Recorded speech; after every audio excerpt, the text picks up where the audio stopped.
Welcome to another episode of Whitetail Rendezvous, coming to you 6 days a week as we interview whitetail experts and hear their traditions and personal stories of the hunt. Learn more about the latest gear, discover proven tips, and the latest strategies so you can make your next hunt a success. Now, here's your host, Bruce Hutchin. As host to Whitetail Rendezvous, I want to say thank you. Thank you for almost 100,000 iTunes downloads. Thank you to the 300 guests who've been on the show.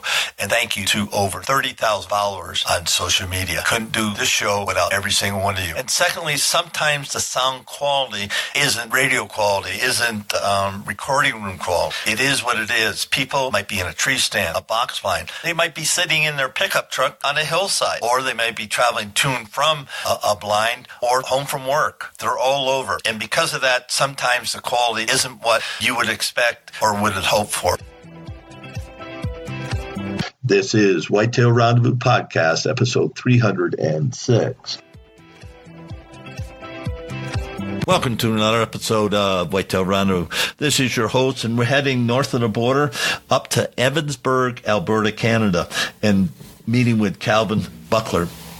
Calvin has a TV show called The Boneyard, and he's also started an arrow company with Jason Acorn called Killing Sticks. Going to be at the ATA show. This will air before then, so booth number 23. I love talking to Calvin because he knows what it takes to hunt big bucks, to sit in below zero weather for 3 or 4 days. In this one buck he took this year, he sat for him over 40 times from through archery into gun season, and he finally got him.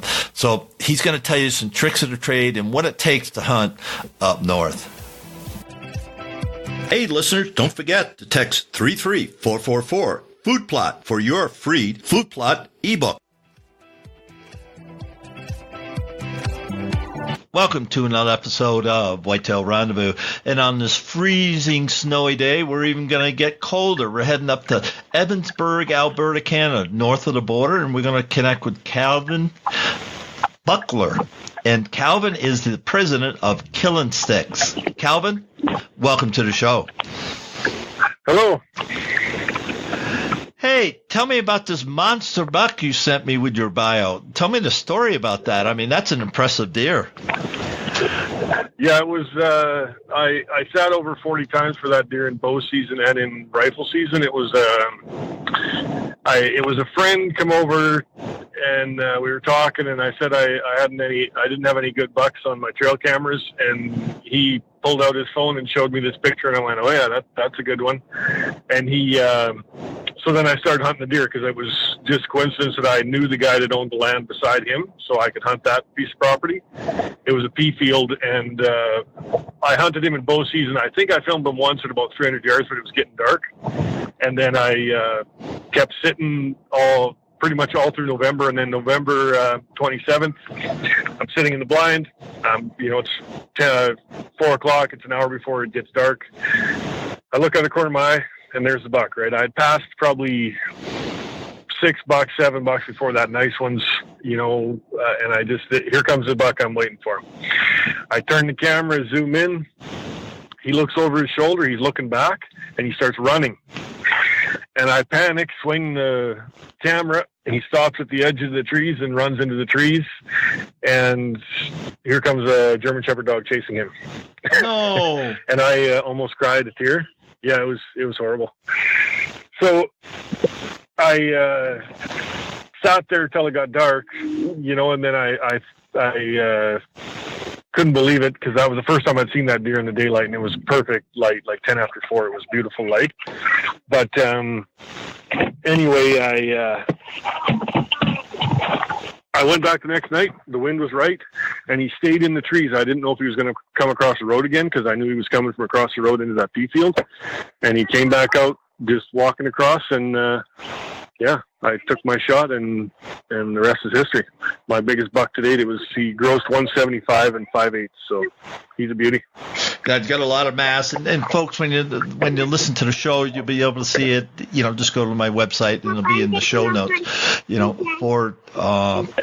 For the buck, and it's just a traditional everything you hope to ever see if you go hunt north of the border. And let's talk about hunting in the north. What challenges do you have that we don't have down in the States, Calvin?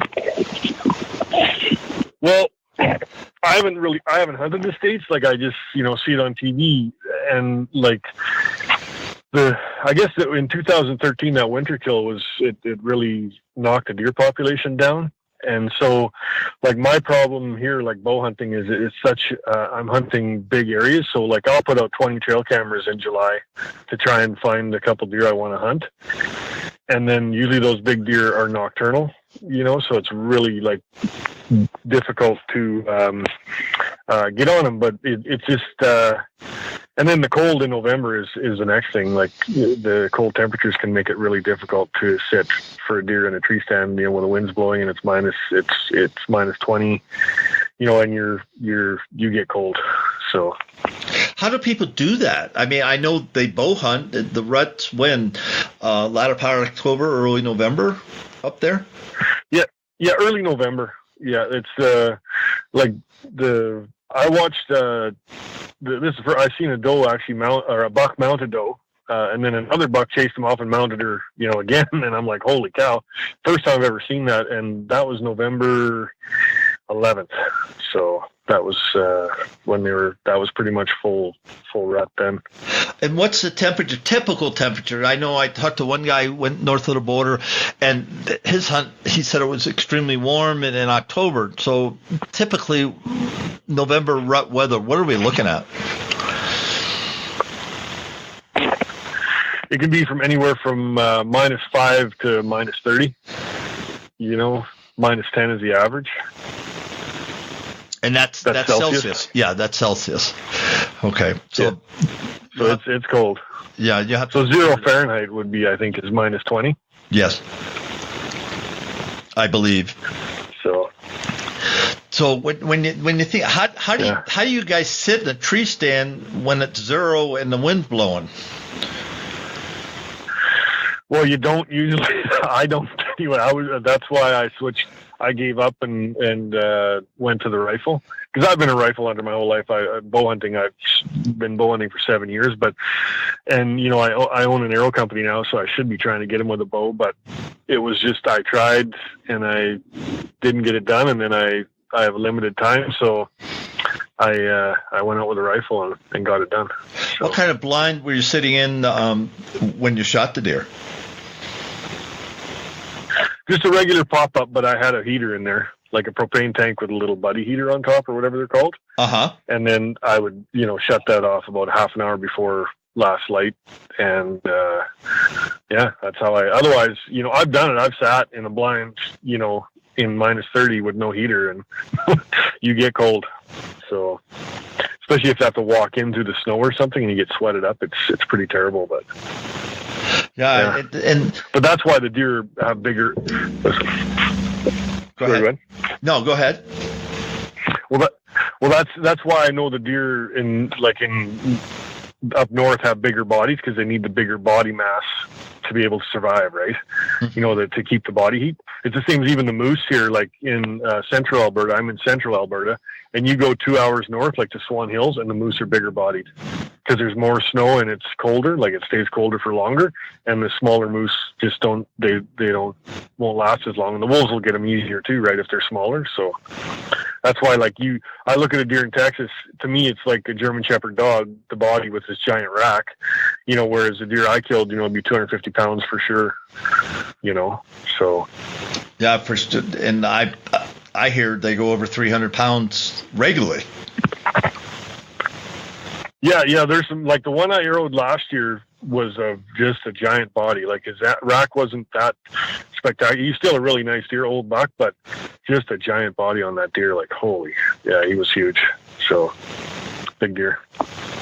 Now, what would three things that you'd want to tell somebody coming, from the States to Canada, make sure that they do before they get to Canada?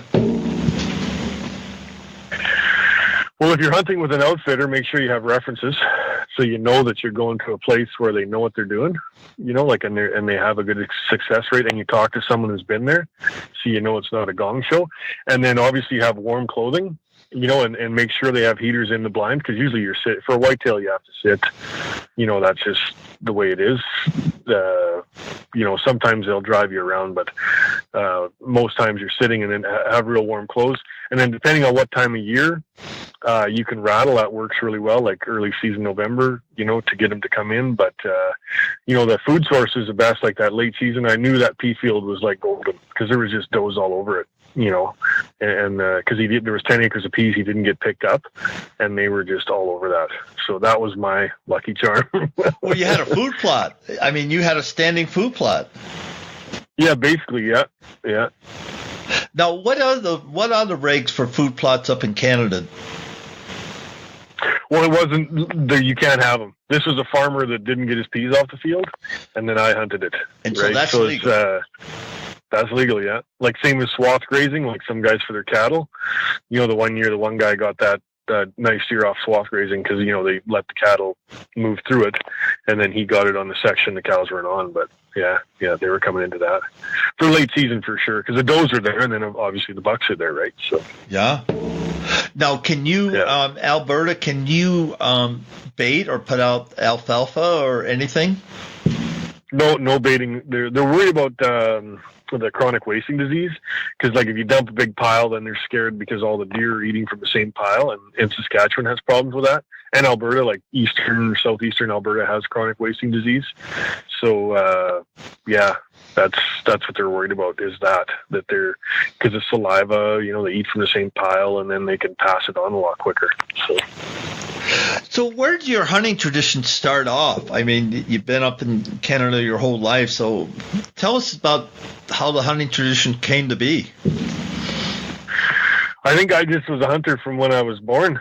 I just wanted to hunt. I wanted a pellet gun, then I got a 22 and shot some chickens, and then shot a couple coyotes, and had a greyhound white shepherd cross dog, and hunted coyotes like a maniac.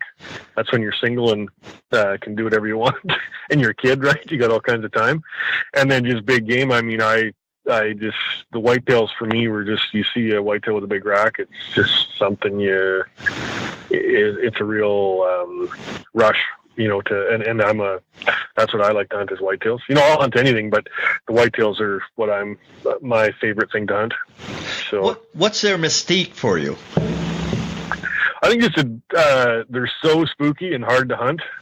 And then just the different styles of racks, an elk looks like an elk, a moose is a moose, and mule deer can have some non-typical stuff, but whitetails, you can have the high, tall ones, the wide ones, and then when they get bladed, they have that medieval look. I don't know. It's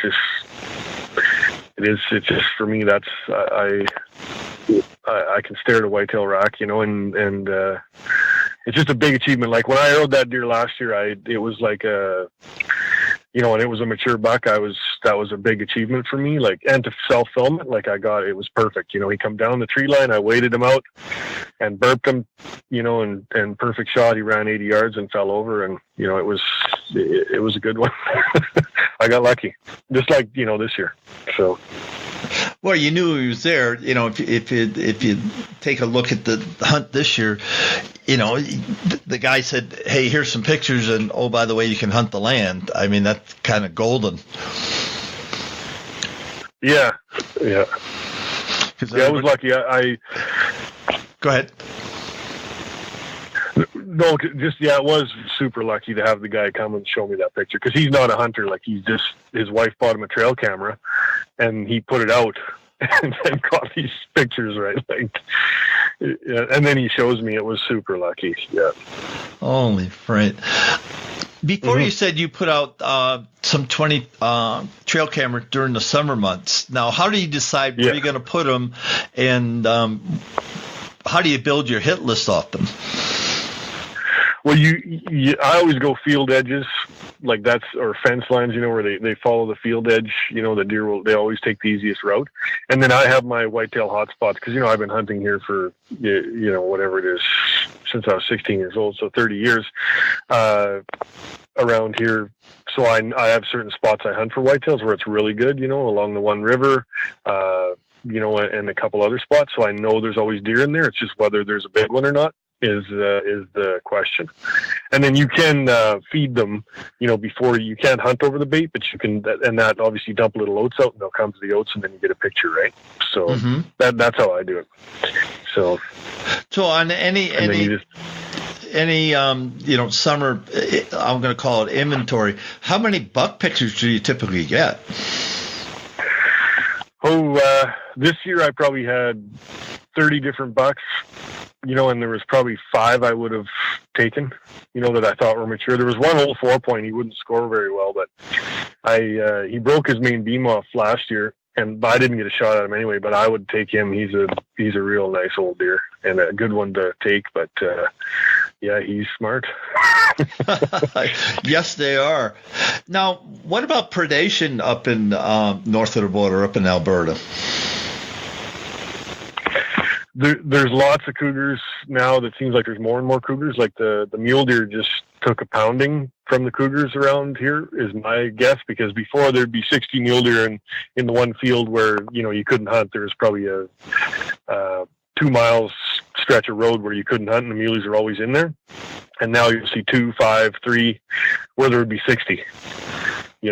It's crazy. And the wolves, I got a wolf bait out with a friend of mine, Frank Lloyd. There were about 10 miles east of my place. There's a bunch of crown land, just straight bush, and the farmer had wolves in his yard, so we started a bait there, but we haven't caught one yet, but we're hoping.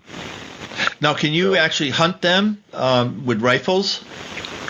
Oh yeah, they're open season on them. Yeah, it's amazing. My partner in the show in the arrows, his brother Jeff lives along the McLeod River.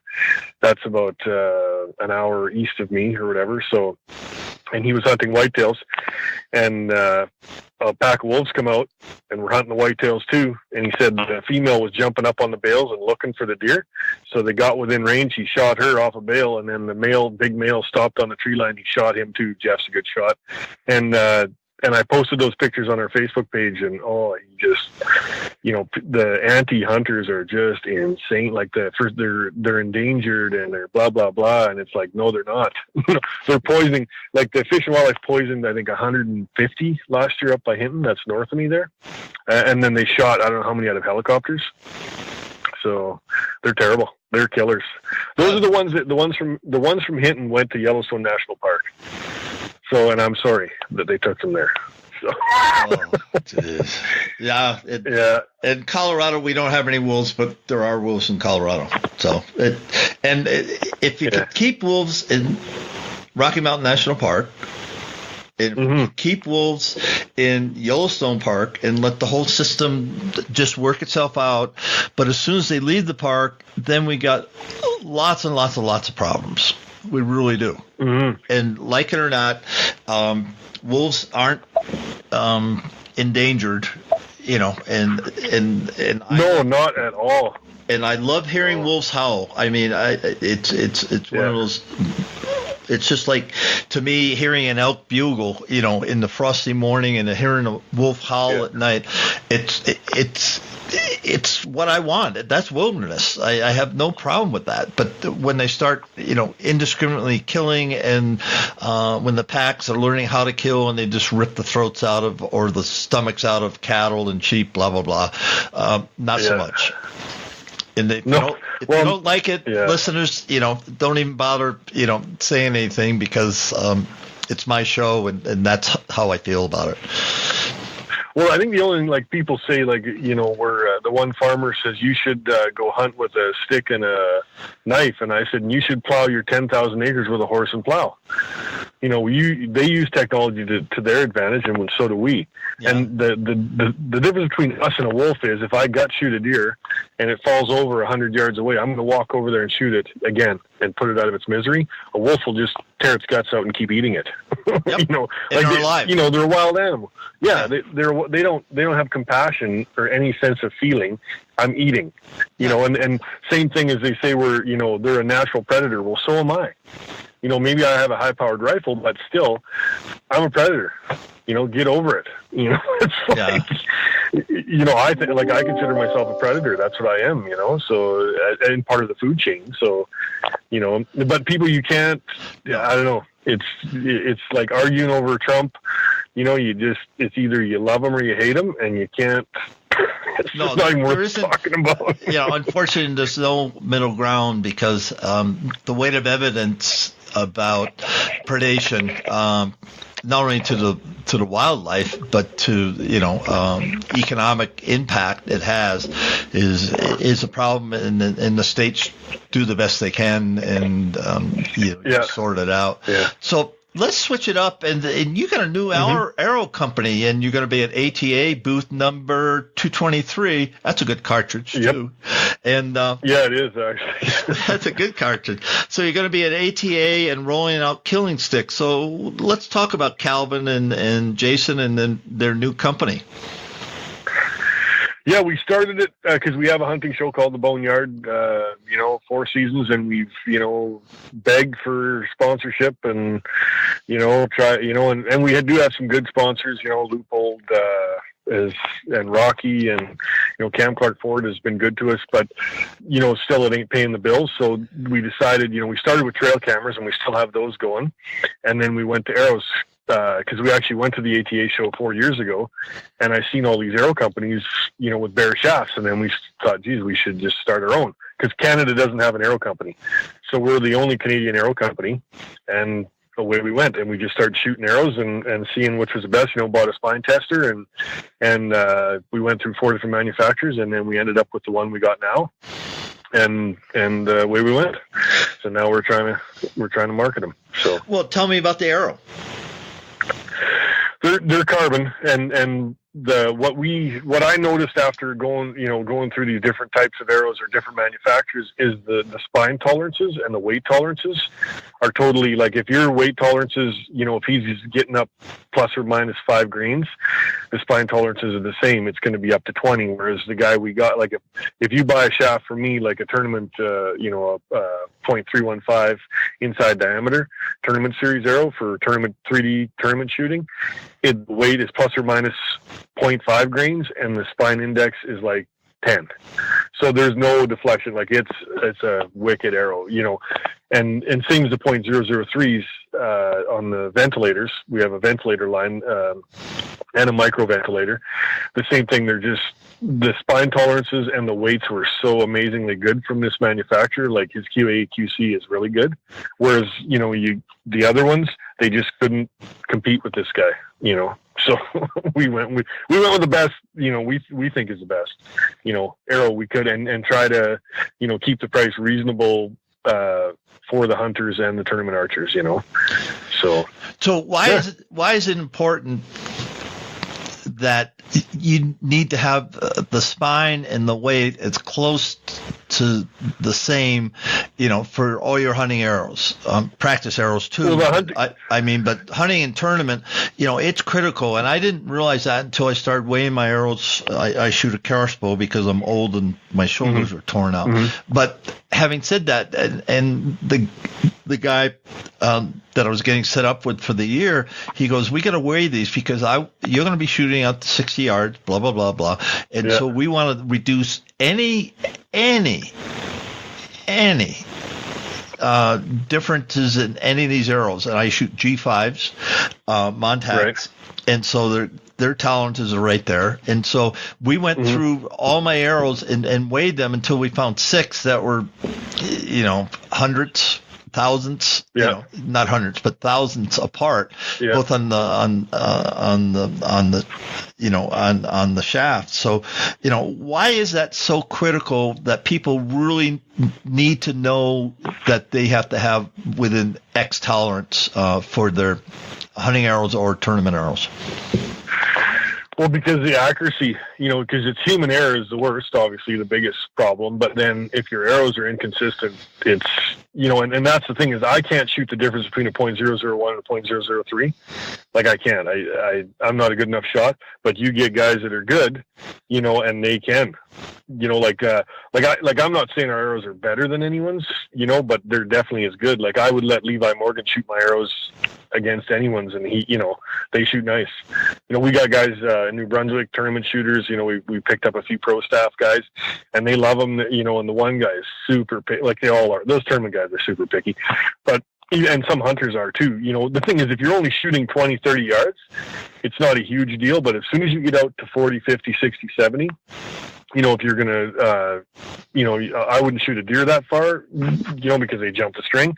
But an elk or a moose, you could shoot, 50, 60 yards on a moose, quartering away. It's a huge difference. You can't, there's no comparison. Like you'll just lay them in there all day in a 6-inch group, when you have the spine tolerances and the weights and everything the same, it's amazing the difference. And so, we're getting, Calvin used the word picky, but as you become a 365 whitetail hunter, these make the difference. These little pieces, they all accumulate and they make the difference. So I just had a guy on the show that he regularly shoots 100 yards practicing. And he'd set up. He's not a tournament archer. He's a guy that loves. His name's Jackson from Southern Illinois. Anyway, and he never tournament shot, and he picked up a new Hoyt, and they said, "What can we do with this? How far your sights go out?" He said, "Well, I can go out to 100 yards." So he put the block target, and his buddy said, "Oh, I can do this," and he just came up a smidgen. He didn't hit the target; he was right in front of it. So then Jackson takes the bow and drills it. I mean, he said it was 2 inches off the black, from center punching. And first time ever 100 yards, but he has the right gear. Everything was set up right. And then he had the confidence to do it. And folks, ethical kills are important. Know your limits, but be confident. There should be no doubt when you pull up on that deer, you know exactly where the arrow is going to go, and you're going to kill that deer. Your thoughts, Calvin? Yeah, exactly. Yeah, no, I agree. It's the same thing like with a rifle. Like if it's within 200 yards of you, if you're leaning and you're like any average hunter, it should be dead. There's no you're like even with a cheap Bushnell scope or whatever Tasco and the cheapest like a old 303 British. I took the top of the head of a coyote off at 180 yards with my dad, open sight 303 British when I was 15 years old. So it's the same with a bow. Like there's so much more room for error with a bow. You can hit a branch or whatever, and then you take all that time to get into the position to get this animal, and then you miss. It's just, devastating. That's the difference between being the guy saying, yeah, I had this 180-inch deer and I missed, or the guy holding the picture, is how well you can shoot. Because, when you get the opportunity, you got to hit it, and that's a lot of guys. We had a guy on camera shoot 3 times at a 150-inch deer and miss it. And it was insane. With a rifle, Oh. Yeah, that was last year. Boom. And he, takes his time, breathes, boom, because he had a camera facing back to show his reaction, like real time. Missed again. And then boom, he shoots and misses again. And then he sights in his rifle and it's way off, And I always ask you that. Yeah, I always check my rifles. I knew, the deer, as soon as he cleared the trees, he was dead meat. Like the one I got this year, I know it. And maybe that sounds arrogant or overconfident, but I'm not 16 years old. I'm 45. And I've shot a lot of animals, and if I'm leaning and it's at 200 yards, that's a big target. With a rifle. So yeah. And my when I set up my rifles, 5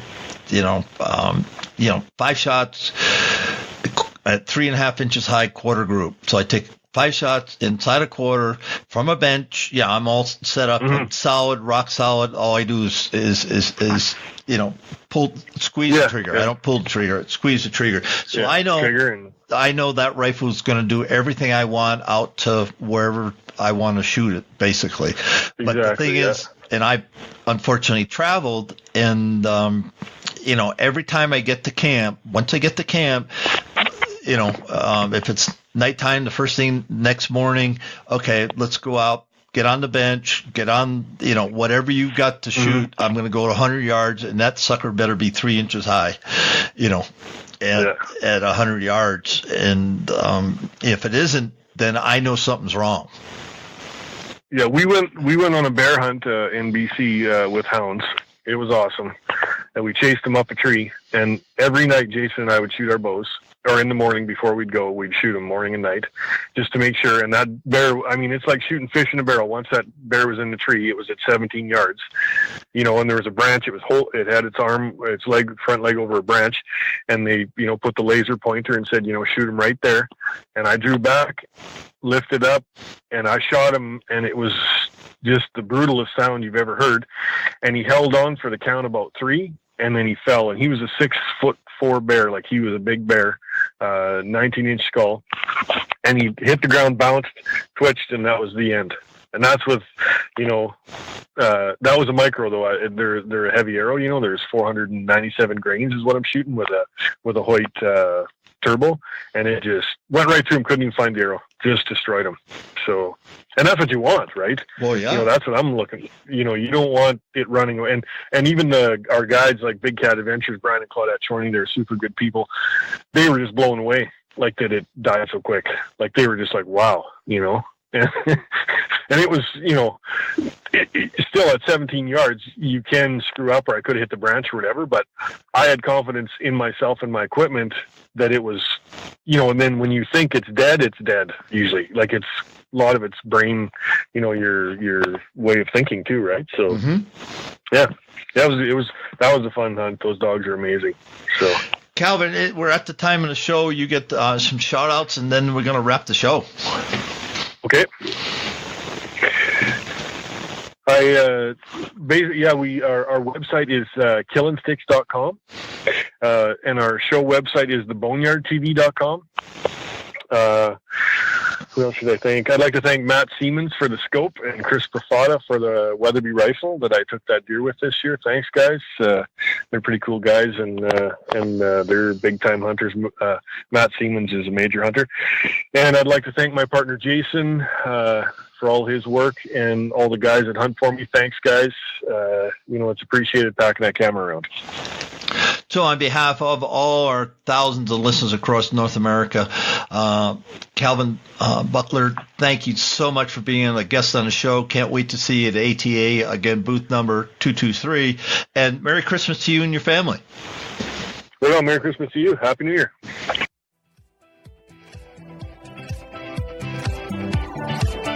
You're going to get a kick out of the next episode. I have 2 gentlemen from down south, Leon Smith, a.k.a. Country Boy, and his running partner, Jonathan W. Thompson, a.k.a. Old Dude. Now, Jonathan runs Deep Hollow Guide Service and produces Buck Aid Deer Minerals. And a.k.a. Country Boy has 3-in-1 Outdoors. You're not going to miss this. You're going to cry. You're going to smile, and you're sure going to be entertained. Thanks for joining us. Be sure to tune in tomorrow for another episode of Whitetail Rendezvous, where you can listen and learn from the experts so you can be more successful on your next hunt. Until next time, listen, learn, and succeed.